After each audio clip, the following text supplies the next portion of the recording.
The bar was packed with Marines, young warriors fresh from deployment, their voices loud with stories of brotherhood and battle. In the corner sat a frail old man in a red jacket, white hair and beard catching the dim light, his sad eyes fixed on his untouched beer.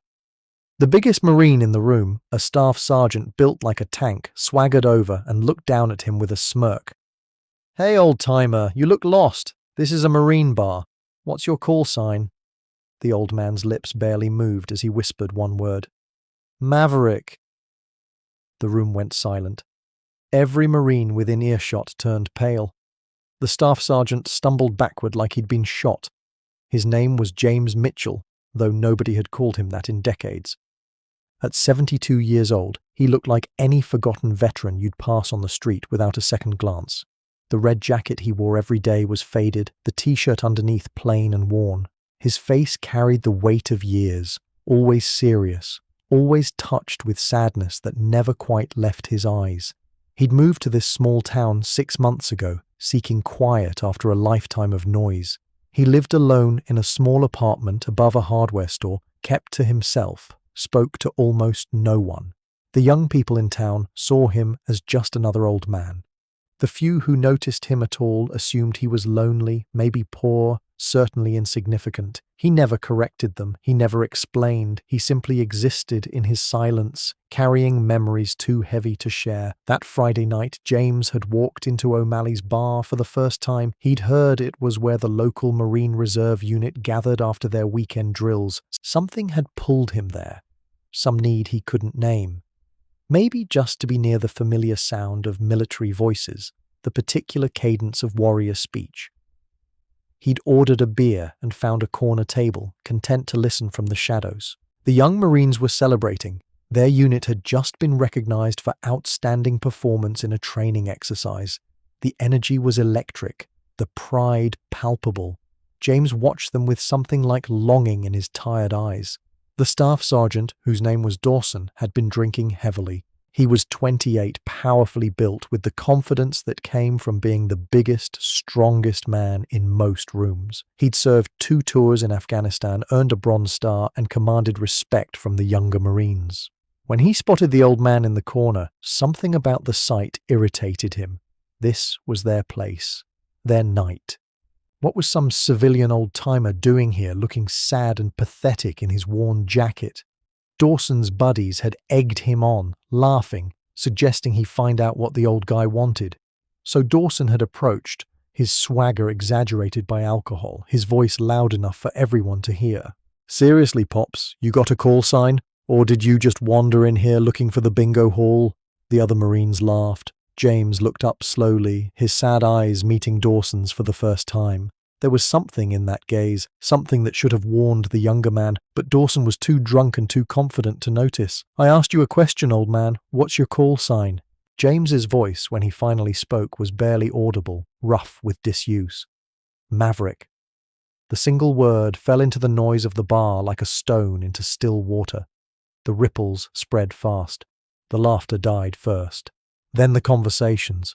One by one, the Marines closest to the confrontation turned to stare. A lance corporal near the bar dropped his beer bottle. It shattered on the floor, but nobody looked down. A gunnery sergeant in his 40s stood up so fast his chair fell backward. His face had gone white. "What did he say?" someone whispered. "He said Maverick," another Marine breathed. No way that's him." Dawson looked around, confused by the sudden change in atmosphere. What's going on?" The gunnery sergeant was walking toward them now, his steps slow, almost reverent. "Staff Sergeant Dawson, step away from that man, right now." Dawson's confusion turned to irritation. "Gunny? I was just having some fun with—" "I said step away!" The gunnery sergeant's voice cracked like a whip. Dawson moved back, his bravado crumbling. The gunny stopped 3 feet from James's table and came to attention. His right hand snapped up in a salute so sharp it could have cut glass. "Colonel Mitchell, sir. Gunnery Sergeant Hayes. I served under you in Fallujah, 2nd Battle, 2004. Sir, it's an honor." James looked up at Hayes, and for the first time that night something changed in his expression. Not quite a smile, but a softening. He returned the salute slowly, his old hand steady. "At ease, Gunny. It's been a long time." The bar had gone completely silent now. Every Marine was standing. Some were at attention. Others just stood frozen, trying to process what they were witnessing. Dawson's face had cycled through confusion to shock to growing horror.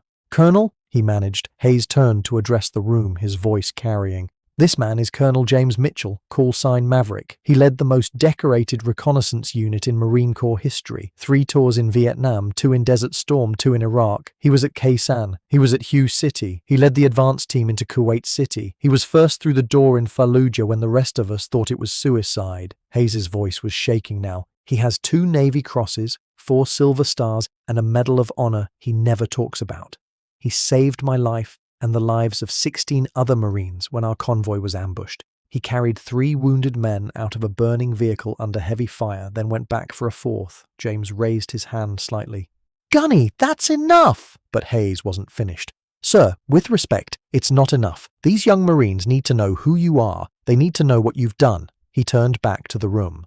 Maverick was the call sign every insurgent in Iraq learned to fear. When command needed impossible missions done, they sent Maverick. When politicians needed someone to blame for successful operations they couldn't acknowledge, they buried Maverick's records. He retired 10 years ago with almost no recognition because half his service is still classified. James's sad eyes surveyed the room. Every face was turned toward him now, and in those young faces he saw respect, awe, and something else, shame. Dawson had tears running down his face. He moved forward, stumbling slightly, and dropped to his knees beside James's table. "Sir, I'm sorry. I'm so sorry. I didn't know. I thought you were just—" His voice broke. James looked down at him, and when he spoke, his voice was gentle. "You thought I was just an old man, and you're right. That's what I am now." He reached out and gripped Dawson's shoulder. "Stand up, Marine. You did nothing that needs this." But Dawson shook his head, tears still flowing. "I disrespected you, sir. I disrespected everything you've done, everything you represent." James's grip tightened. "You disrespected someone you thought was a civilian, someone you thought was weak. That's what you need to examine, son. Not what you said to me, but what you would say to any old man you perceived as less than you." The lesson landed hard. Dawson stood slowly, came to attention, and saluted. James returned it, then did something unexpected. He stood, his movements stiff but dignified, and extended his hand. Dawson took it, and James pulled him into a brief embrace. "You're a good Marine, Dawson, I can see that. You've served with honor. Don't let alcohol and pride make you forget what that means." He released the younger man and looked around the room. "All of you, listen to me. I didn't come here tonight looking for recognition. I came because I missed being around Marines. I missed the sound of your voices, the way you laugh, the way you stand. I'm not your commander anymore. I'm just an old man who used to be what you are now." His voice grew stronger. "But I'll tell you what I learned in 50 years of service. Real strength isn't about how big you are or how loud you can be. It's about how you treat people who can't fight back. It's about seeing the worth in everyone, even when they're wearing a worn jacket and sitting alone in a corner." The silence that followed was profound. Then, slowly, every Marine in the bar came to attention. The salutes came one by one, then all together, a forest of hands raised in respect. James stood there in his red jacket, his white hair and beard catching the light, his sad, serious face finally showing something else. Not happiness exactly, but a kind of peace. He returned the salute to the room, holding it long enough for every man to feel acknowledged. When he finally lowered his hand, the spell broke. Marines surged forward, not crowding him but forming a respectful semicircle. They wanted to hear his stories. They wanted to buy him drinks. They wanted to simply be near him. Hayes organized them, making sure James wasn't overwhelmed. A proper chair was brought, the best seat in the house. Fresh beer appeared at his elbow, and slowly, carefully, James began to talk. He told them about Vietnam, about watching friends die in the jungle, about learning that survival meant trusting the Marines beside you more than you trusted yourself. He told them about Desert Storm, about the strange beauty of the desert at dawn before the bombs fell. He told them about Iraq, about the children who would wave at convoys one day and plant IEDs the next, about the impossible complexity of trying to be both warrior and peacekeeper. He didn't glorify it. He didn't make it sound heroic. He made it sound real. Hours passed. The bar stayed full, but the atmosphere had completely changed. This wasn't a celebration anymore. It was a vigil, a gathering of warriors around one of their elders, drinking in wisdom earned through decades of blood and sacrifice. Dawson sat closest to James, hanging on every word, his earlier shame transformed into fierce devotion. When James mentioned the ambush that Hayes had referenced, how he'd pulled those Marines from the burning vehicle, Dawson asked quietly, "Sir, how did you do it? How did you find the courage?" James was quiet for a long moment. "It wasn't courage, son. It was love. I loved those Marines. They were my responsibility, my family. You don't think about courage when your family is burning. You just move." As the night grew late, James's energy began to fade. The sadness returned to his eyes, the weariness to his posture. Hayes noticed immediately. "Sir, let me drive you home." James nodded gratefully. As he stood to leave, every Marine in the bar stood with him. They formed two lines, creating a pathway to the door, all at attention, all saluting. James walked between them slowly, his red jacket bright against their uniforms, returning each salute with the precision of a man who'd done it 10,000 times. At the door, he paused and turned back.